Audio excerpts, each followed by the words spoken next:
ममता दीदी ने बोला है कि मुझे सीएम बनने में कोई दिलचस्पी नहीं है। बंगाल अपनी किस्मत का खुद अधिकारी बन गया है। क्या कोई बड़ा उलटफेर इस बार पश्चिम बंगाल में नजर आ रहा है? देखिए, उलटफेर तो है। मैम, ऐसे कोई 3 और नेता जिनको की दिशा कुछ तो कह रहे हैं। अग्निमित्र कौर, रेखा पात्रा जी, अभिषेक प्रमाणिक। सबसे जो मजबूत दावेदार रहेगा मुख्यमंत्री पद के लिए, शायद आप नाम या किस नाम से हो सकता है, किस लेटर से, कुछ ऐसा आता ओरो रेट बहुत अच्छे से जेल होते हैं। उसका सबसे अच्छा एग्जाम्पल राजनीति में अमित शाह जी और मोदी जी साबित कर चुके हैं। ये किंग मेकर नंबर है। इस गांधी परिवार में 3 प्रधानमंत्री दिए। राहुल गांधी का जीवन काफी संघर्ष में नजर आ रहा है। ऐसे कौन से नंबर है या क्या उनकी दिशा बन रही है इस वजह से उनके जीवन में इतना संघर्ष है? वो उपाय नहीं करते हैं। वो बहुत ज़्यादा वेस्टर्नाइज्ड है।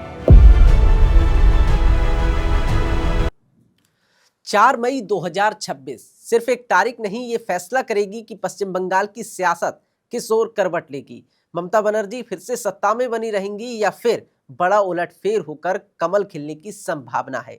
शुभेंदु अधिकारी क्या खेल पलट सकते हैं? आज हम आपको बताएंगे डाटा और नंबरोलॉजी के साथ ग्राउंड रियलिटी। आज हमारे साथ मौजूद हैं हमारी आचार्य विजय लक्ष्मी जी। बहुत स्वागत करता हूं मैं आपका आज हमारी इस खास पेशकश में। मैम, जो वर्ष 2026 इस साल जो पश्चिम बंगाल में इलेक्शन हो रहे हैं, ज्योतिषीय दृष्टिकोण से आप इसे किस तरह से देखती हैं? क्या कुछ इसमें खास है? क्या बदलाव के संकेत हैं? सबसे पहले तो थैंक यू आपका इतना अच्छा इंट्रो देने के लिए। और मैंने काफ़ी सारी इतने सारे एनालिसिस किए हैं और सारे पॉडकास्टों में वॉर के बारे में भी इवन हमने प्रेडिक्शन की थी लास्ट पॉडकास्ट में। तो मैंने सोचा अभी इलेक्शन आ रहे हैं तो अब ये वाला पॉडकास्ट अपन इलेक्शन पे ही रख रहे हैं। और जैसे कि आपने फर्स्ट क्वेश्चन भी मुझसे लकीली यही पूछा है कि 2026 वेस्ट बंगाल इलेक्शन की दृष्टि और न्यूमरोलॉजी के कॉरपोरेशन से कैसा जा रहा है। तो देखिए, जैसे हमने 2026 जब लगा था तब हमने एक पॉडकास्ट किया था, उसमें 2026 में बताया था कि ये सन का ईयर है। सिर्फ ईयर के टोटल हम देखते हैं तो, लेकिन यहाँ जब इलेक्शन की बात आती है तो इलेक्शन में काफ़ी सारे नेता होते हैं। तो हम नेताओं की सारी डिटेल्स लेकर उनको न्यूमरोलॉजी के दृष्टिकोण से पूरी तरह से एनालिसिस करके जब हम देखते हैं तो काफ़ी सारी उथल पुथल देखने को मिलती है। और ऋतिक, आपको ये जान के बहुत खुशी होगी कि जब हमने 60 साल के कांग्रेस के कार्यकाल का जब अंत करके और बीजेपी का उदय देखा, तब भी इसी तरह के ग्रह योग बन रहे थे। तो सूर्य जो भी होता है ना, नई शुरुआत का प्रतीक होता है। कुछ ना कुछ उथल पुथल होती है लेकिन कुछ अच्छा ही निकल के आता है। जैसे सनराइज़ किसी भी चीज़ की शुरुआत का और किसी भी चीज़ के बेटरमेंट का, विकास का कारक होता है। तो वही चीज़ मुझे वेस्ट बंगाल के इलेक्शन में भी देखने को मिल रही है। मैंने ममता बनर्जी जो कि 15 साल से वेस्ट बंगाल की सत्ता संभाल रही हैं और बहुत ही बखूबी संभाल रही हैं, उनके डेट ऑफ बर्थ लेकर कुछ एनालिसिस किए थे, प्लस उनका जो करंट ईयर है उसका टोटल जब मैंने निकाला तो थोड़े से डेटा मुझे वहाँ गड़बड़ लगे और उथल पुथल का संकेत दे रहे हैं ये। तो आगे हम पॉडकास्ट में जानेंगे। मैंने इनके काफ़ी सारी डिटेल एनालिसिस किए हैं जो मैं अपने एंड से करके लाई हूँ, और यहाँ पॉडकास्ट में ज़्यादा समय हम ना लगाएं करके मैंने यहाँ पर इन शॉर्ट बताना चाहा है, ना सिर्फ ममता बनर्जी, बाकी सारी पार्टियाँ और उनके कुछ खास नेताओं के बारे में। तो क्या मैम, कमल खिलने की जो संभावना है वो ज़्यादा नज़र आ रही है और क्या समीकरण बनते नज़र आ रहे हैं? देखिए, संभावना क्या है ये तो मैं इतनी जल्दी नहीं बताऊंगी, पूरा पॉडकास्ट करना है। मैं इसका बहुत अच्छे से डीप एनालिसिस बताऊंगी ऋतिक आपको। तो शुरुआत अगर हम जो अभी वहाँ जो सत्ताधारी पार्टी है टीएमसी, उसकी बात से करते हैं। तो टीएमसी एक ऐसी पार्टी है जिसने 15 साल ही नहीं काफ़ी सालों से बंगाल की प्रजा को खुश रखा है, उनके दिलों पर राज किया है। और मैं तो ये कहती हूँ टीएमसी एक ऐसी पार्टी है जो कि वेस्ट बंगाल को राजा भी देती है, प्लस वहाँ की प्रजा का भी ख्याल रखती है। तो मैं टीएमसी से देखा जाए तो खुश हूँ। टीएमसी के कुछ ज़्यादा डेटा तो नहीं है मेरे पास, लेकिन मैंने जितने भी देखे हैं तो टीएमसी का एक स्ट्रगलिंग फेज़ है, लेकिन ये एक बहुत ही अच्छा फेज़ है। अगर कोई और पार्टी अगर आना चाह रही है वेस्ट बंगाल में तो टीएमसी उसको बहुत टफ फाइट देगी। अच्छा, ममता बनर्जी जो अपनी सीट पर चुनाव लड़ रही हैं, उनके क्या समीकरण है? हार जीत या फिर एक कड़ा मुकाबला? अब मैं कोई पॉलिटिकल एनालिटिक्स तो हूँ नहीं, अब मैं न्यूमरोलॉजिस्ट हूँ। तो उनकी डेट ऑफ बर्थ, उनका नेम, उनका पर्सनल ईयर, इसको मैंने कैलकुलेशन करके यहाँ पर इनकॉर्पोरेट किया है। आपके पॉडकास्ट के माध्यम से मैं बहुत बड़ी बड़ी प्रेडिक्शन करने जा रही हूँ। और सबसे पहली प्रेडिक्शन है ममता दीदी के लिए मैं बहुत रिस्पेक्ट रखती हूँ। मैं खुद बंगाल जाती हूँ क्योंकि एज ए न्यूमरोलॉजिस्ट मुझे काफ़ी सारे बुक और काफ़ी सारे पब्लिशर को एक्सप्लोर करना होता है। तो कलकत्ता में एक कॉलेज स्ट्रीट करके एक प्लेस है, वहाँ सिर्फ और सिर्फ बुक्स की प्लेसेस हैं। बहुत सारे पब्लिशर्स बैठे हुए हैं, काफ़ी बंगाली में, उड़िया में, हिंदी में, इवन इंग्लिश, इवन संस्कृत में भी वहाँ काफ़ी सारे ग्रंथ मिलते हैं। और मैं उसी वजह से कलकत्ता गई हूँ, काफ़ी बार गई हूँ, और मैंने देखा है कि ममता दीदी को वहाँ लोग सिर्फ नेता नहीं समझते हैं, रियल में अपनी दीदी समझते हैं और दिल से प्यार करते हैं। जब मैं भी वहाँ गई थी ना, तो कुछ समय के लिए तो मुझे भी दीदी के लिए बहुत ज़्यादा ही रिस्पेक्ट जाग गया था और वो रिस्पेक्ट आज तक बरकरार है। उन्होंने जब पॉलिटिक्स में एंटर किया था ना, तब सच में बंगाल की हालत उतनी अच्छी नहीं थी और काफ़ी सारा स्ट्रगल और उथल पुथल देखने को मिली थी।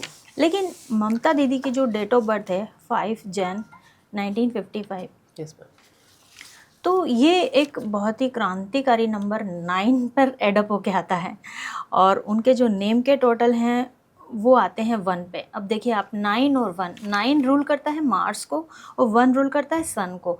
ये दोनों ही बहुत ही एनर्जेटिक नंबर हैं। तो इसका प्रभाव बंगाल की राजनीति में देखने को मिला। ममता दीदी बिल्कुल इस तरह से राइज हुई हैं जैसे रात के अंधेरे को चीरते हुए सुबह का सूरज निकलता है। बहुत ही स्ट्रगल भरी जर्नी रही थी, अकेले ही वो आगे बढ़ी हैं और अकेले ही मतलब उन्होंने गली गली के चक्कर काट के और जनता में अपना स्थान बनाया है, उनके मुद्दों को सुना है। 15 साल आप समझिए, इतनी बड़ी मेट्रो सिटी कलकत्ता, जिसको हम richest as a commercial capital भी जानते हैं, उसको संभाला है उन्होंने। बिल्कुल अपनी एजुकेशन, अपनी समझदारी, अपने पॉलिटिकल एंगल्स को इतनी अच्छी तरह से इनकॉर्पोरेट किया है कि कभी वहाँ पर हमें बगावत जैसी चीज़ें नहीं देखने को मिली, एक्सेप्ट 1-2 इवेंट जो भी हुए थे वहाँ पर। तो वो तो एकदम हर पॉलिटिकल नेता, बड़े नेता के करियर में 1-2 इवेंट तो इस तरह के देखने ही पड़ते हैं। यूपी में भी सपा के टाइम पर भी काफ़ी ऐसी चीज़ें हुई थी। तो ममता दीदी इन सब चीज़ों से लड़ते हुए आज तक बनी हुई हैं और आगे भी मैं इनकी डेट ऑफ बर्थ जब देखती हूँ और पर्सनल ईयर के टोटल भी इनके नारेटिक 7 पे आ रहे हैं, तो वो मिस्टीरियस रूप पे कुछ तो ऐसा करेंगी कि आने वाली पार्टियां जो भी अभी जो काफ़ी स्ट्रॉन्ग हैं इस वक्त, सेंटर में भी हैं, उनको एक ये बहुत ही टफ फाइट देती हुई दिख रही हैं। उनकी जो ग्रहों की गणना के आधार पर आप ये सब बता जी जी बिल्कुल। तो सीधा सवाल मेरा एक और है कि 2026 तकरीबन सीटों के आधार पर आप बता सकती हैं या फिर केवल ग्रहों की जो चाल है उसी के आधार पर आप एक अपनी जो ओपिनियन है वो दर्शकों तक पहुंचाएंगी? देखिए, मैंने जो अभी वहाँ पर जो भी उभरते हुए नेता हैं उनके आधार पे, उनकी कुछ डेट ऑफ बर्थ और उनके पर्सनल ईयर, उनके नेम, उनकी कॉन्स्टिट्यूएंसी का नेम, ठीक है, उसके आधार पे मैंने कुछ अपनी डिटेल्स निकाली हैं, तो वो मैं आज आपके साथ शेयर करती हूँ। सबसे पहले मैंने ममता दीदी के बारे में आपको काफ़ी चीज़ें बता दी हैं कि इनका 7 नंबर थोड़ा सा स्ट्रगल का फेस दिखा रहा है, थोड़ा सा मिस्ट्री दिखा रहा है, थोड़ी सी ये फाइट टफ होते हुए दिखा रहा है। तो आगे हम बात करते हैं जो एक वहाँ के उभरते हुए नेता हैं जिनका नाम है अभिषेक बनर्जी। तो अभिषेक बनर्जी 87 बॉर्न हैं, उनके लाइफ पाथ नंबर अगेन 7 पे आते हैं। थोड़ी सी टफ फाइट, थोड़ा सा स्ट्रगल इनके पास भी है, लेकिन हालांकि इनके पास एक बहुत बड़ी पार्टी का सपोर्ट है और इनका जो नेम नंबर है वो टोटल एडअप होके 5 पे आ रहा है और इनकी कॉन्स्टिट्यूएंसी का टोटल भी इतने अच्छे नंबर पे आ रहा है कि ये ज़रूर से अपनी पार्टी, अपने लोगों के बीच में एक अच्छा स्थान दिखा देंगे और जो भी हमें आने वाले दिनों में वोटिंग के रिजल्ट आने वाले वो इनके फेवर में आते हुए दिख रहे हैं मुझे। मैम, शुभेंदु अधिकारी बंगाल की राजनीति में एक बड़ा नाम रहे हैं और 2021 चुनाव से ठीक पहले शुभेंदु अधिकारी ने भारतीय जनता पार्टी का दामन थामा और पिछली बार भी मुकाबला दिलचस्प रहा। 1976 वोटों से ही हार और जीत रही थी। इस बार शुभेंदु अधिकारी की जो नंबर है वो क्या कहते हैं और किस तरह से उनकी ग्रहों की चाल है? देखिए, शुभेंदु अधिकारी मेरे पर्सनल फेवरेट भी हैं, बंगाली नेता हैं और मैं इनको काफ़ी सुनती हूँ, इनकी बातों को फॉलो भी करती हूँ और मुझे समझ में आ रहा है कि ये बहुत अच्छा एग्जाम्पल सेट कर सकते हैं बंगालीज़ के सामने। और मैंने इनके लिए एक सेंटेंस बनाया है या आप उनको एक डायलॉग भी बोल सकते हैं कि बंगाल अपनी किस्मत का खुद अधिकारी बन गया है। या जस्ट हम कुछ दिनों में 4 तारीख बहुत दूर तो नहीं है, हम देखेंगे कि बंगाल अपनी किस्मत का खुद अधिकारी बन जाएगा।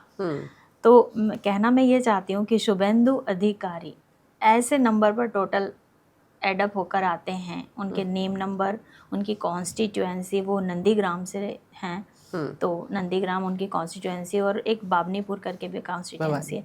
तो ये दोनों कॉन्स्टिट्यूएंसी का नंबर भी उनके डेट ऑफ बर्थ के टोटल और उनके नेम के टोटल दोनों के साथ बहुत अच्छे से जेलअप हो रहा है। तो ऋतिक, आप ये लिख के ले लीजिए, मेरी ऑडियंस को मैं शॉर्ट ये बोलना चाहती हूँ कि शुभेंदु अधिकारी आने वाले इलेक्शन ही नहीं, बल्कि जो भी वहाँ पर सत्ताधारी पार्टी होगी उसमें एक मजबूत चेहरा बन के सामने आएंगे, क्योंकि इनके पास 8 की एनर्जी आती है। 8 एक सैटर्न का प्लेनेट है। आप देख रहे हैं सेंटर में पीएम मोदी जी, वो भी 8 से रूल होते हैं। 8 इन्फिनिटी का साइन लेके आता है, बहुत ही स्ट्रॉन्ग नंबर है, और राजनीतिज्ञ कैरियर के लिए तो ये बहुत ही ज़्यादा लकी है। अगर आप थोड़ा इसको और डीपली समझाएं। डीपली ही समझाने वाली हूँ, क्योंकि मैं अधिकारी सर को इतनी जल्दी से नहीं छोड़ूंगी। इनकी एक एक चीज़ को मैं अच्छी तरह से एनालिसिस, मतलब मैंने काफ़ी समय लगाया है इस स्टडी में, तो मैं इसको अच्छे से आपके सामने रखूँगी। मेरी ऑडियंस एंजॉय करेगी डेफिनेटली इस चीज़ को। तो उनका जो डेस्टिनी नंबर है, मतलब सिर्फ उनकी जो डेट है, डेट ऑफ बर्थ का सिर्फ डेट, वो 8 पे आ रहा है। उसके बाद उनकी डेट ऑफ बर्थ का अगर टोटल करते हैं तो वो भी अगेन 8 पर आ रहा है। पर्सनल ईयर का टोटल भी 8 पे आ रहा है। तो आप देखिए 8 8 8 3 बार इन्फिनिटी, तो समझिए वो इंसान कहीं रुकने वाला है। अभी उसकी जर्नी समझिए यहाँ से स्टार्ट हो रही है। अब वो कितनी दूर जाएगी देखते रहिए बस। और एक और सबसे अच्छी चीज़ है कि उनकी कॉन्स्टिट्यूएंसी जो नंदीग्राम है उसका टोटल 6 पे आ रहा है, जो दिखाता है कि अगर अधिकारी सर को हम बहुत बड़ा नाम बोलते हैं नेता के तौर पर, तो ज़रूर इस कॉन्स्टिट्यूएंसी में हमें बहुत अच्छे काम देखने को मिलेंगे, और डेफिनेटली ये सत्ता में आ रहे हैं। ठीक है। बंगाल की राजनीति की जो धुरी है संतोष कुमार पाठक के इर्द गिर्द भी घूमती है, और बहुत सारे क्षेत्रों में उनका प्रभाव है। ऐसे में उनके नंबर क्या कहते हैं, क्या समीकरण बन रहे हैं, और क्या कुछ भारतीय जनता पार्टी को फ़ायदा वो पहुंचा सकते हैं, इस पर अगर आप हमारे दर्शकों को बताएं। जी, तो सेकंड बहुत ही मजबूत नेता जो हमें दिखाई दे रहे हैं इस बार के इलेक्शंस में, वो हैं संतोष कुमार पाठक जी। जैसे आपने बताया, इनकी डेट ऑफ बर्थ भी जब मैं टोटल करके देखती हूँ तो इनका मूलांक आ रहा है 5, जो कि करंट ईयर 26 का बहुत ही बेस्ट ट्रेंड है। 1 और 5 की कंपैटिबिलिटी बहुत अच्छी है। तो अगेन हम बोल सकते हैं कि ये एक और ऐसा लकी नेता है जो कि बहुत अच्छे समय पे बहुत अच्छी कॉन्स्टिट्यूएंसी, इवन इनकी कॉन्स्टिट्यूएंसी है चौरंगी, इसका टोटल एडअप नंबर आ रहा है 8 पर। और सेंटर में जो अभी हमारी सत्ताधारी पार्टी है उसका भी कहीं ना कहीं 8 नंबर से बहुत अच्छा कॉम्बिनेशन बैठता है। तो मुझे लगता है जो भी सेंटर की पार्टी है, अगर उस पार्टी के साथ इनका सपोर्ट आगे बढ़ता है तो बंगाल को एक बहुत ही ब्राइट नेता देखने को मिलेगा। बंगाल में काफ़ी सारे इंफ्रास्ट्रक्चर डेवलपमेंट देखने को मिलेंगे। मैम 4 मई जो तारीख है, 4 मई, ये भी कोई संकेत देती है क्या 4 मई को नतीजे? बिल्कुल बिल्कुल बिल्कुल देती है, क्योंकि 4 मई आप देखिए मतलब अखाड़ा बन गया है वेस्ट बंगाल। वहाँ पर हमारे माननीय प्रधानमंत्री मोदी जी भी गए हैं, वहाँ उन्होंने काफ़ी रैली की हैं। हमारे गृह मंत्री श्री अमित शाह जी भी गए हैं, बहुत सारी रैलियाँ की हैं। इतने अच्छे अच्छे वो वहाँ पर मुद्दे उठा रहे हैं, और जनता इतनी फेवर में आती हुई दिख रही है सेंटर की पार्टी के, कि लग नहीं रहा है कि सेंटर को थोड़ा भी मतलब किसी और की मदद लेनी पड़ेगी। मुझे तो लगता है मेजॉरिटी वोट से आ जाएगी। और एकदम मैं श्योरिटी तो नहीं कह सकती हूँ, लेकिन हाँ मुझे नंबरों का कैलकुलेशंस तो बिल्कुल ऐसा दिख रहा है कि सेंटर में बीजेपी है या एनडीए है, हम बोल सकते हैं। तो इसी के आधार पर हमारी बंगाल की राजनीति का रुख भी होता हुआ दिख रहा है। हम देख रहे हैं कि अमित शाह जी 4 नंबर पर एडअप होके आते हैं, और मोदी जी 8 नंबर पर एडअप होके आते हैं, और ये तारीख भी इलेक्शन के रिजल्ट डिक्लेरेशन के 4 ही है। तो डेफिनेटली ये बीजेपी के लिए बहुत फेवरेबल रहेंगे रिजल्ट। बिल्कुल। क्या कोई बड़ा उलटफेर इस बार पश्चिम बंगाल में नजर आ रहा है, या कोई ऐसी अप्रिय घटना जो बंगाल में घटे, या अप्रत्याशित घटना जो सबको हिलाकर रख दे और बंगाल के जो समीकरण है वो पूरी तरह से बदल दे? देखिए उलटफेर तो है, और उलटफेर तो काफ़ी दिनों से हम देख ही रहे हैं। उसके लिए मैं आपको बंगाल से थोड़ा सा नेबर में बिहार में लेके चलती हूँ। वहाँ हमने पिछले कुछ दिनों में देखा है कि नीतीश कुमार जी राज्यसभा में आ गए हैं। उनका भी कुछ समय ऐसा चल रहा था कि उन्होंने बिहार में काफ़ी राज किया है, बहुत अच्छे से राज किया है। नीतीश कुमार भी अपने आप में बहुत ही स्ट्रॉन्ग नेता हैं। लेकिन अब आप देख रहे हैं सेम ऐसा ही, मैं एक दूसरे स्टेट में आपको लेके चलती हूँ, महाराष्ट्र। वहाँ पे भी हमने एक बहुत बड़ा मेजर चेंज, जो कि आप बोल रहे हैं उथल पुथल, ये देखने को मिली थी। जब एक वहाँ की महाराष्ट्र की जो बोलते हैं जिस पार्टी का गढ़ है शिवसेना, उसको सत्ता से उखाड़ फेंका है बीजेपी ने। और वहाँ पर फडणवीस जी की सरकार आई थी। उस वक्त मैंने ऑलरेडी ये प्रेडिक्शन की थी, 2 दिन पहले की बात है, IBN पर जो भैया जी कहीं का शो आता है, उस वक्त मैं उन्हीं के साथ थी CP में। तो उस वक्त उन्होंने मुझसे पूछा था कि मैम रिजल्ट बताइए कल कौन शपथ लेंगे, तो मैंने बोला बिल्कुल फडणवीस जी लेंगे। उनका डेट ऑफ बर्थ और उस दिन 8 डेट थी, तो मैंने बोला ये बिल्कुल बहुत अच्छे कॉम्बिनेशन बन रहे हैं। और अगेन ये 4 और 8 के कॉम्बिनेशन यहाँ भी बंगाल में भी मिलते हुए दिख रहे हैं। तो जैसी उथल पुथल हमने बिहार में देखी है, महाराष्ट्र में देखी है, सेम वही चीज़ बंगाल में भी। हालांकि ममता दीदी ने 15 साल बंगाल को संभाला है, बहुत ही मजबूत राजनेता रही हैं। वहाँ की राजा और प्रजा दोनों के दिलों पर राज किया है उन्होंने। राजा मतलब वहाँ की जो पार्टी है TMC, उनके लिए उनको बहुत ही प्राउड फील कराया उन्होंने। और इसी तरह से ममता दीदी ने बहुत टफ फाइट दी है हमारी सेंटर की सबसे बड़ी पार्टी बीजेपी को। मैम ऐसे कोई 3 और नेता जिनकी ग्रहों की दिशा कुछ तो कह रही है, और क्या आप उन 3 नेताओं का वर्णन करना चाहेंगे? बिल्कुल, अब मैं आपको एक बहुत ही मजबूत दावेदार जो हैं अग्निमित्र पॉल, उनके बारे में बताती हूँ। उनके आंकड़े मेरे पास हैं, उनकी पूरी डिटेल, उनकी कॉन्स्टिट्यूएंसी की डिटेल, उनके फुल नेम के सारे एनालिसिस मैं करके लाई हूँ। और मेरी ऑडियंस को ये जानकर काफ़ी खुशी होगी कि इनके आंकड़े इस 2026 की जो भी एनर्जी है उससे काफ़ी अच्छे से डेवलप हो रहे हैं। सेम वैसा ही एक आंकड़ा आ रहा है, एक और नेता हैं जो निश्चित प्रामाणिक हैं, जिनकी मत भागा कॉन्स्टिट्यूएंसी से वो फाइट कर रहे हैं जी। तो इनके दोनों के ना डेट ऑफ बर्थ के सारे टोटल और कॉन्स्टिट्यूएंसी के टोटल ना लकीली 316 पे एडअप होके आ रहे हैं। और 316 और 1 का कॉम्बिनेशन बहुत ही अच्छा है। आप देख रहे हैं गुरु और सूर्य सीधे सीधे एसोसिएट होते हैं। कैसे? सूर्य हो गए राजा, ग्रहों के राजा, और गुरु हो गए नंबर 3 को रूल करने वाले मंत्री। तो राजा और मंत्री का कॉम्बिनेशन इन दोनों की न्यूमरोलॉजी की सारी डिटेल्स में हमें देखने को मिल रहा है। उसके बाद एक और मजबूत नेता हैं रेखा पात्रा जी।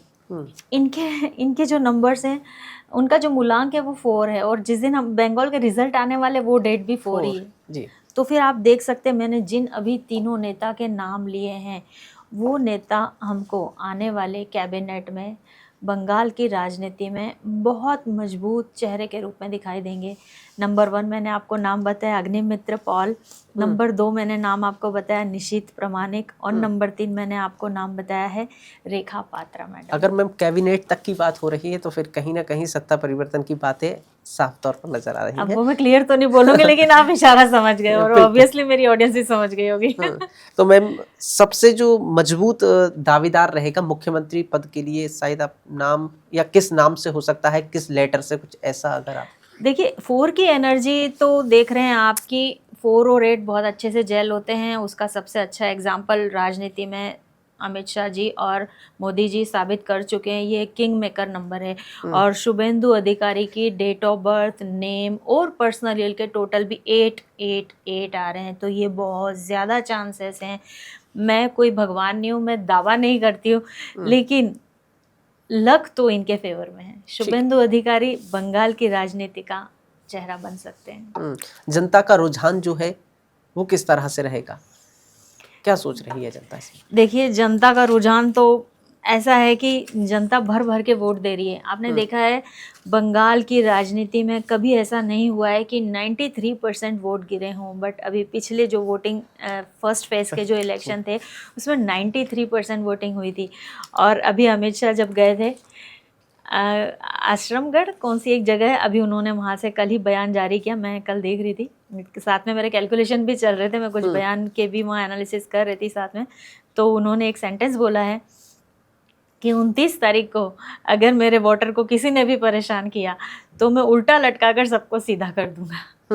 और जब आपको पता है, जैसे मैं टैरो कार्ड भी देखती हूँ, साथ में न्यूमरोलॉजी और टैरो दोनों के माध्यम से मैंने ये इलेक्शन निकाले थे, तब मुझे वहाँ वैसे कार्ड निकल के आए थे कि अमित शाह जी और मोदी जी जिस तरह से देश के कोने कोने में जाकर रैलियाँ करते हैं और आज एक मजबूत सरकार पिछले काफ़ी लंबे दौर से 2019 से सरकार हमको दे रहे हैं और इतने अच्छे काम कर रहे हैं। इंटरनेशनल लेवल पर भी इंडिया की जो साख बनी है वैसी साख आज तक तो नहीं थी। जो बीजेपी ने जो काम किए हैं वो एक्सेप्शनल हैं और उसका रीज़न यही, अगेन अगर मैं न्यूमरोलॉजी की बात करूँ तो अगेन यहाँ पर 4 और 8 का कॉम्बिनेशन एक किंग मेकर नंबर के रूप में आता है। और यही वजह है कि बंगाल की राजनीति में भी अगर ये लोग उतर गए तो समझ लीजिए एक सेंटेंस है, मैं काफ़ी लोगों के बारे में बोलती हूँ कि जहाँ ये खड़े हो जाते हैं ना, लाइन वहीं से शुरू हो जाती है। बिल्कुल।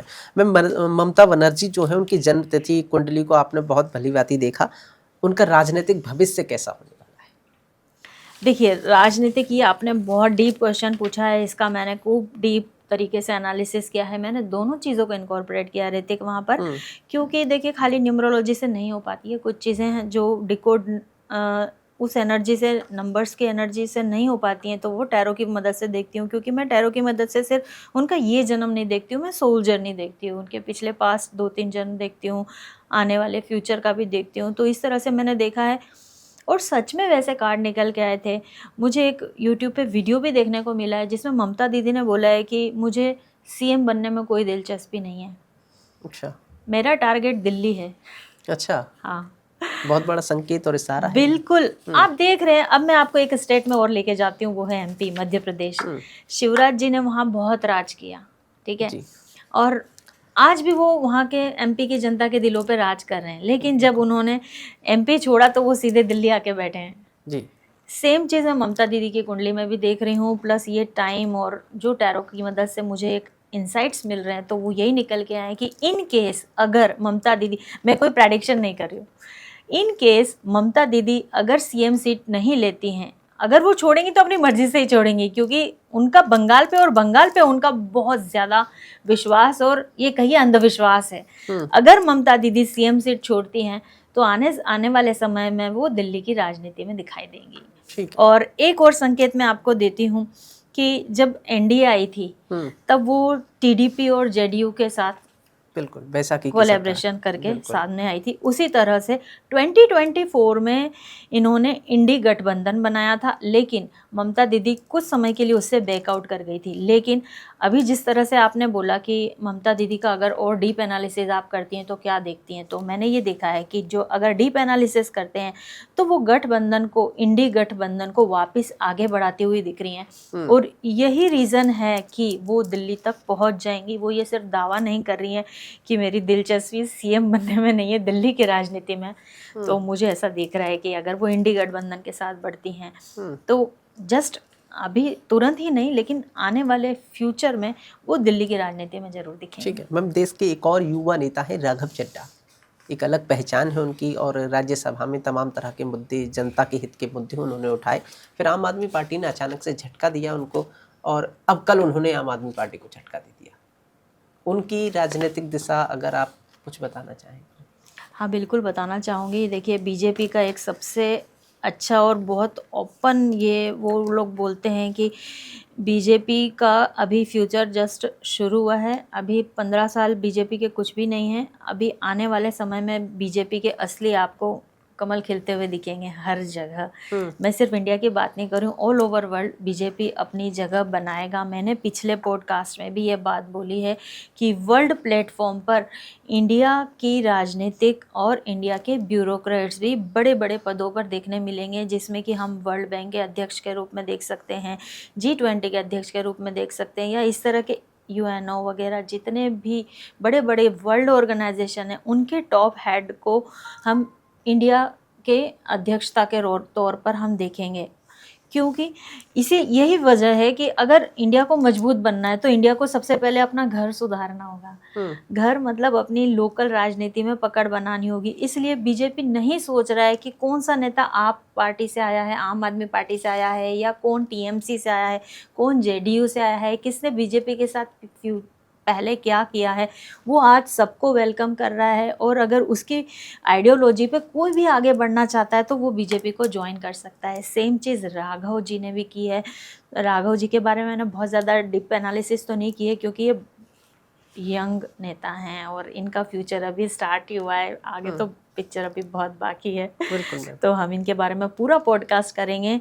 इनका भी करियर स्टार्ट हुआ है और अगर ये बहुत ज़्यादा किसी के कहने में नहीं आते ना, फिलहाल तो मैंने सिर्फ इतना ही देखा है इनके नाम की एनर्जी के हिसाब से कि बहुत ज़्यादा किसी के कहने पे नहीं आते हैं, अपनी आइडियोलॉजी पे चलते हैं, प्लस अपने सीनियरों का सम्मान करते हुए, अपने देश का हित सोचते हुए अगर वो आगे बढ़ते हैं तो वो इन फ्यूचर आने वाले 20-25 साल आगे की बात बोल रही हूँ मैं, आने वाले फ्यूचर में वो बहुत बड़े पद पर दिखेंगे हमें।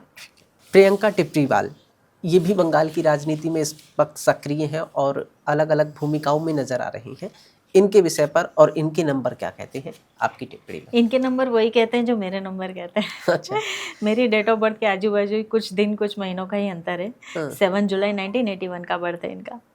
और इनकी कॉन्स्टिट्यूएंसी का नाम है एंटली। उसका टोटल नंबर 1 पे आता है। देखिए 1 पे आता है, ध्यान रखिए। और 2026 का टोटल भी 1 पे आता है। तो आपको दिख रहा है नंबरों का जेल। न्यूमरोलॉजी में हम यही देखते हैं, नंबर किस तरह से जेल हो रहे हैं, अलाइन हो रहे हैं।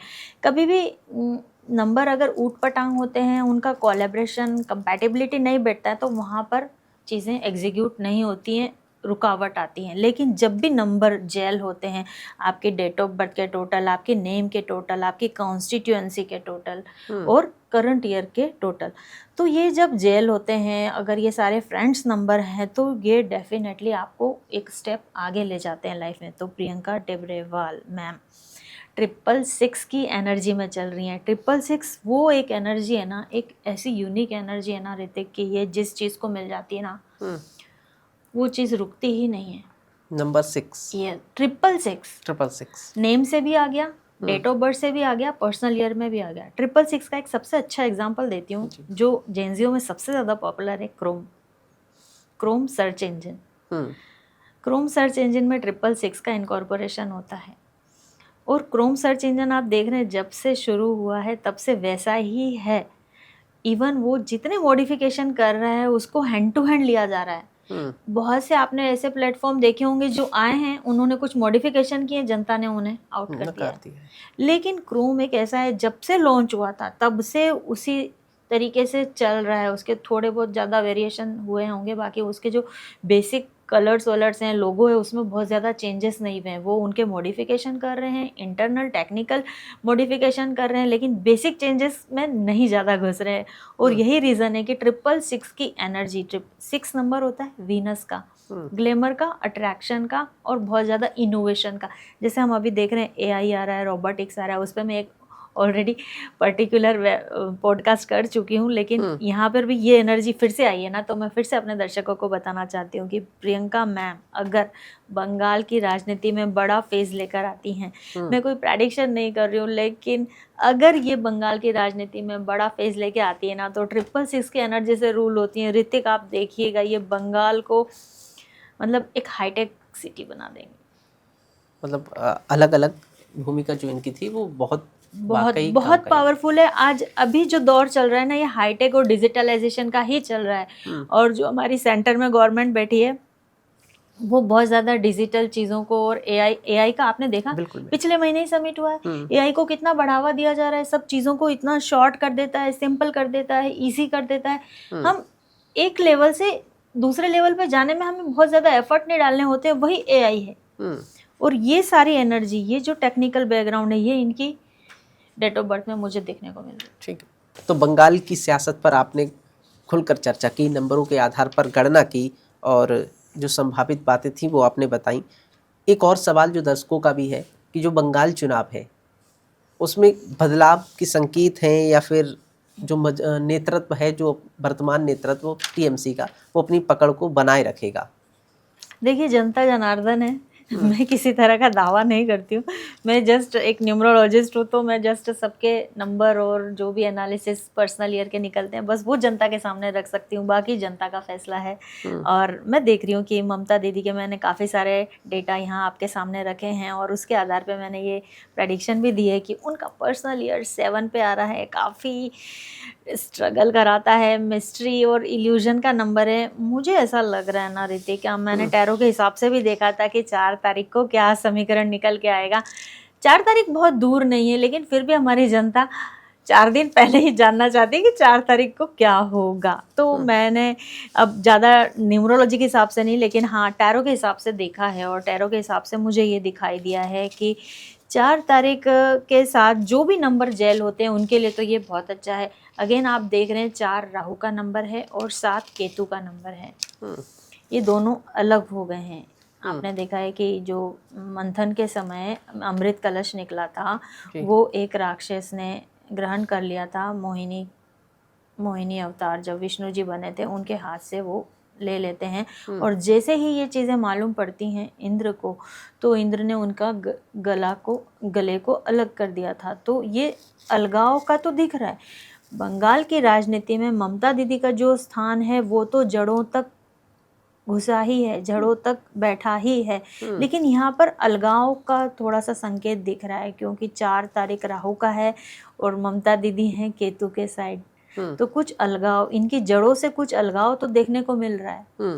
ऐसी उथल पुथल तो देखने को मिल रही है, और साफ साफ संकेत हैं ये, क्योंकि जिन नेताओं के हमने अभी कुछ देर पहले एनालिसिस किए हैं, शुभेंदु अधिकारी हो गए, चाहे निशित हो गए, चाहे प्रियंका मैम हो गई, चाहे रेखा मैम हो गई, इनके सबके आंकड़े पर्सनल ईयर और 2026 के साथ बहुत अच्छे से जेल हो रहे हैं, लेकिन ममता दीदी के जेल नहीं हो रहे हैं।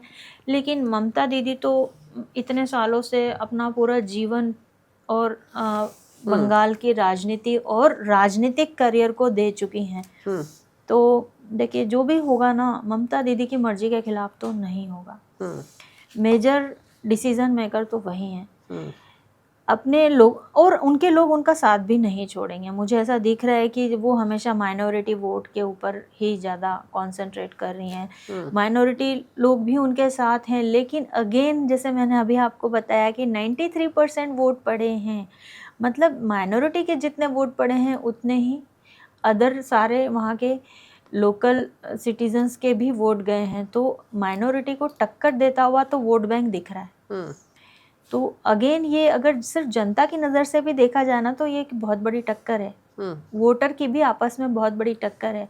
अब देखना ये है कि 4 तारीख को सामने क्या आता है, लेकिन कुछ ऐसा मिस्टीरियस ही होगा कि इस चीज़ को कोई प्रेडिक्ट नहीं कर सकता। छोटे छोटे दल हैं, क्षेत्रीय मुद्दे हैं। बिल्कुल, मैनिफेस्टो में भी ऐसे ऐसे मुद्दे उठे हैं ना कि मतलब मामूली से मुद्दे हैं वो कोई भी नेता सॉल्व कर सकता है। अब मैम नारी शक्ति पर हम आ जाते हैं। बंगाल दुर्गा का राज्य है, तो नारी शक्ति में किस तरफ झुकाव बिल्कुल रखेगी? नारी शक्ति का ही स्थान दिख रहा है मुझे। शुभेंदु अधिकारी बहुत स्ट्रॉन्ग कैंडिडेट हैं, लेकिन फिर मुझे और भी जो भी रेखा मैम हैं, प्रियंका मैम हैं, ये लोग भी काफ़ी स्ट्रॉन्ग दिख रही हैं। तो उनमें भी हो सकता है, जैसे आप बोल रहे हो ऋतिक, कि कोई नारी शक्ति आ सकती है। डेफिनेटली नारी शक्ति ने ही संभाला है इतने साल बंगाल को, तो मे भी हो सकता है कि अगेन दिल्ली में भी अगर मैं लेकर आऊँ आपको, तो दिल्ली में भी अभी रेखा मैम ही संभाल रही हैं। तो नारी शक्ति को तो बढ़ावा देती है बीजेपी। मैं भी अगर नारी शक्ति को बढ़ावा दें तो इन दोनों में से कोई आ सकते हैं। बिल्कुल मैम, बंगाल चुनाव, इससे पहले भी बंगाल में बहुत सारी घटनाएं होती रही हैं, चाहे हम आरजीकर अस्पताल की बात करें, बहुत सारी घटनाएं। इस बार जो चुनाव है या चुनाव का समय है, कोई ऐसी अप्रत्याशित घटना जो संकेत दे रही है नंबरों के आधार पर, ग्रहों के आधार पर, क्या बंगाल में कुछ बड़ा होने वाला है? देखिए, बंगाल के निवासियों की शुरू से ही जर्नी बहुत ही ज़्यादा स्ट्रगल भरी रही है। जब भी आप वैसे भी बंगाल जाएंगे ना, तो आप देखेंगे कि वहाँ की जनता अपने ही बेसिक चीज़ों से जूझती हुई दिखाई देगी। हालांकि वो कमर्शियल कैपिटल है, वहाँ का इकोनॉमिक बहुत ज़्यादा हाई है, लेकिन वहाँ पर इंफ्रास्ट्रक्चर की थोड़ी सी कमी देखने को मिलती है। और यही रीज़न है कि हमारे देश के सबसे बड़े उद्योगपति श्री मुकेश अंबानी जी भी वहाँ गए थे, और वहाँ पर उन्होंने काफ़ी सारी चीज़ें, जो काली माता मंदिर के सामने मैं गई हूँ वहाँ एक ऐसा नॉर्मल सा ब्रिज है, लेकिन अब वहाँ पर वो इंफ्रास्ट्रक्चर डेवलप कर रहे हैं, और उन्होंने काफ़ी सारा अपने बिज़नेस का भी एक सेटअप वहाँ पर बनाने के लिए घोषणा की हुई है। तो बंगाल ने जितनी भी अभी स्ट्रगल देखे हैं, अब उनका अंत होने का समय आ गया है। सूर्य का ये ईयर 2026 बहुत ही ज़्यादा ब्राइट शाइन लेकर आया है बंगाल की जनता के लिए। जो भी होगा ना बंगाल की जनता के लिए तो बेहतर ही होगा। ठीक है मैम, बंगाल चुनाव में टीएमसी की बात हो गई, बीजेपी की बात हो गई, तमाम बड़े नेताओं की बात हो गई, लेकिन एक नाम जो इर्द गिर्द घूमता है राजनीति के, राहुल गांधी। कांग्रेस भी वहाँ चुनाव लड़ रही है, और कांग्रेस की चर्चा अभी तक ना ही कोई कर रहा है, लेकिन यहाँ पर राहुल गांधी के क्या ऐसे नंबर बन रहे हैं कि कांग्रेस बंगाल के चुनाव में कुछ बड़ा खेल कर दे या कुछ ऐसी संभावित स्थिति को बना दे कि बिना गठबंधन के कोई बहुमत हासिल न कर पाए, चाहे वो टीएमसी हो या बीजेपी हो। तो ऐसे समय या कोई ऐसे संकेत नजर आ रहे हैं आज? कांग्रेस देखिए अभी लोगों के दिलों से उतर चुकी है। कांग्रेस ने हालांकि देश को बहुत कुछ दिया है, लेकिन अब वो उनके दिलों से उतर चुकी है, उनकी उम्मीदों पे खरी नहीं उतर पा रही है। और यही रीज़न है कि काफ़ी सारे स्टेट्स जिनके नाम मैंने पहले लिए हैं, उन सारे स्टेट्स ने उस पार्टी को साइड कर दिया एकदम। और वही चीज़ स्थिति मैं बंगाल में भी होते हुए देख रही हूँ। हालांकि राहुल गांधी जी 1 नंबर पे एडअप होके आते हैं, सन की एनर्जी से रूल करते हैं, 2026 भी सन की एनर्जी है। उनकी बातों को रखा तो जाएगा, सुना तो जाएगा, लेकिन सत्ता से मुझे थोड़ी सी दूरी दिख रही है उनकी। क्योंकि इस गांधी परिवार ने 3 प्रधानमंत्री दिए। राहुल गांधी का जीवन काफी संघर्ष में नजर आ रहा है। ऐसे कौन से नंबर हैं या क्या उनकी दिशा बन रही है जिस वजह से उनके जीवन में इतना संघर्ष है? वो उपाय नहीं करते हैं ऋतिक। वो बहुत ज़्यादा वेस्टर्नाइज्ड हैं। मेन रीज़न यही है। देखिए कि मैंने अपने पॉडकास्ट में भी बोला था कि श्री राम, श्री कृष्ण ये भगवान के अंश हैं, विष्णु के अंश हैं, लेकिन फिर भी जब ये धरती पे आए थे ना, मानव शरीर लिया था ना इन्होंने, तो इन्होंने भी उपाय किए थे। पूजा पाठ, उपवास करना, ये सब वो भी करते थे, यज्ञ वगैरह में वो भी मानते थे। लेकिन राहुल गांधी जी सिर्फ वो एक रुद्राक्ष की माला पहन के मंदिर चले जाते हैं। वो नहीं होता है धर्म। अगर वो हिंदू हैं या अपने आप को हिंदुओं के बीच में हिंदू साबित करते भी है ना, तो अगर वो दिल से ऐसा कुछ उपाय करें ना, तो शायद उनके स्टार्स फेवर में आ जाएं। फिलहाल तो मैं उनके कोई स्टार्स फेवर में नहीं देख रही हूँ। राहुल गांधी ऐसे कौन से उपाय करें जिससे कुछ, अगर आप बताना चाहें कौन से? ये क्या पूछ रहे हो आप? राहुल गांधी जी को उपाय करने की ज़रूरत है, बहुत खतरनाक उपाय अगर वो कर लें तो मुझे लगता है कि उनका ही नहीं, उनकी पूरी पार्टी का भविष्य सुधर सकता है। अब तो दर्शक सस्पेंस में है, अब आप बता दीजिए कौन से उपाय? देखिए एक्चुअली उनके ख़ानदान के ऊपर ना कुछ तरह के दोष लगे हुए हैं, जिनको हम पितृदोष या किसी तरह के पूर्वजों के ऋण के रूप में जानते हैं। इनकी बहुत डीप पूजाएं होती हैं। वो उतनी पूजाओं के बारे में तो डीप नॉलेज मुझे भी नहीं है, लेकिन जैसे मेरी एक कम्युनिटी है विश्वनाथ ओकल्ट इंटरनेशनल कम्युनिटी, जो कि मेरे ग्रेट ग्रैंडफादर के द्वारा बनाई गई थी आज़ादी के पहले। जब 1912 में बनारस के जो BHU यूनिवर्सिटी की फाउंडेशन रखी जा रही थी, तब कुंभ जो लगा था इलाहाबाद में 1912, मतलब कि आज़ादी के 30 साल पहले की बात बोल रही हूँ। उस वक्त मेरे ग्रैंडफादर बताते हैं कि मेरे पिताजी उस कुंभ में गए थे और वहाँ उन्होंने जो उस वक्त के काशी के नरेश से मदद लेकर BHU की नींव रखी थी। और इस नींव रखने से आज BHU की यूनिवर्सिटी का जब एक्ट भी नहीं था उस वक्त, यूनिवर्सिटी इंडिया में फॉर्म होने का कोई एक्ट भी नहीं था, कोई रूल भी नहीं था। ऐसे ही कॉलेज चल रहे थे, ऐसी यूनिवर्सिटियाँ चल रही थी। जब फिर रूल बना, जब एक्ट पास हुआ, तब ये यूनिवर्सिटी जो आज जिस रूप में है उस रूप में ऑन पेपर आई थी। और इस जर्नी को मेरे ग्रेट ग्रैंडफादर ने प्लस मदन मोहन मालवीय जी ने 30 साल के स्ट्रगल के बाद ये सब जर्नी पाई थी। और मैं ये चीज़ें इसलिए यहाँ बता रही हूँ क्योंकि इन लोगों का बहुत ज़्यादा डीप नॉलेज था। उतना तो खैर मुझे भी नहीं है, मैं भी बहुत ज़्यादा अभी अपने आप को सीख रही हूँ, ऐसा ही मानती हूँ। तो जिस तरह के जो पूजाएं वगैरह होती हैं, अगर प्रॉपर इन तरह का, अगर बहुत सारे दोष लग रहे हैं उनकी कुंडली में भी, प्लस उनके ख़ानदान पे या उनके वंश के ऊपर कुछ दोष लगे हैं, कुछ ऋण लगे हैं, तो उनके उपाय अगर हो सकते हैं। वैसे तो अगर खानदान के ऊपर और वंश के ऊपर जब उपाय लगते हैं ना, तो खानदान वंश छोटा होते चले जाता है। और वो उपाय तभी काम करते हैं जब वो पूरा वंश, पूरा खानदान एक साथ होते हैं। तो यहाँ तो मतलब दिख ही नहीं रहा ना कि उपाय हो भी जाएंगे तो भी वो घर में सिर्फ एक ही मेल मेंबर है, राहुल गांधी। तो वो अकेले उपाय करेंगे तो वो कैसे कंप्लीट होगा? आप सोचिए, अभी उन्होंने शादी भी नहीं किया। अगर वो शादी कर लेते, जोड़ा बन जाता, अगर उनका पुत्र आ जाता, तो शायद एक फैमिली फॉर्मेशन दिखती है वहाँ पर। तो वहाँ पर वंश का पूरा, जैसे बोलते हैं, जिम्मेदारी लेने का कुछ दिखता है। अभी यहाँ पर ये अकेले हैं, अब अकेले कैसे क्या पूजा पाठ करेंगे? जब भी हम पूजा पाठ करवाते हैं, यजमान को जोड़े के साथ बिठाते हैं या तो उनके पिता माता के साथ बिठाते हैं। अभी वो किसको नहीं बिठा सकते, उनकी वाइफ तो है नहीं, मदर उनकी विडो हैं, तो वो पूजा में बैठने की अधिकारी नहीं है। तो अब देखिए, अब कैसे उपाय बनेंगे मैं तो यहाँ बताने में असमर्थ हूँ। तो दोस्तों, आपने आज पूरा डीप एनालिसिस सुना। ये सिर्फ एक प्रेडिक्शन नहीं था, ये डेटा पैटर्न्स न्यूमरोलॉजी का एक ब्रेकडाउन था। और होनेस्टली इस तरह का डेडिकेटेड एनालिसिस करने में बहुत रिसर्च लगती है, ऑब्जर्वेशन होता है, कंसिस्टेंसी लगती है, और हर ट्रेंड, हर नंबर और हर पॉसिबल सिनेरियो को डीपली एनालाइज करने के बाद ही हम आपके सामने इसको लेकर आते हैं। अगर आपको लगता है कि ये पॉडकास्ट आपके लिए सिर्फ एंटरटेनमेंट नहीं बल्कि रियल अंडरस्टैंडिंग और इंसाइट दे रहा है, तो आपका सपोर्ट बहुत मायने रखता है। इस पॉडकास्ट को लाइक कीजिए, अपने दोस्तों के साथ शेयर कीजिए और चैनल को सब्सक्राइब और फॉलो ज़रूर कीजिए। और कमेंट में बताइए कि अगला डीप एनालिसिस किस टॉपिक पर होना चाहिए, क्योंकि आपका सपोर्ट ही इस जर्नी को आगे बढ़ाता है।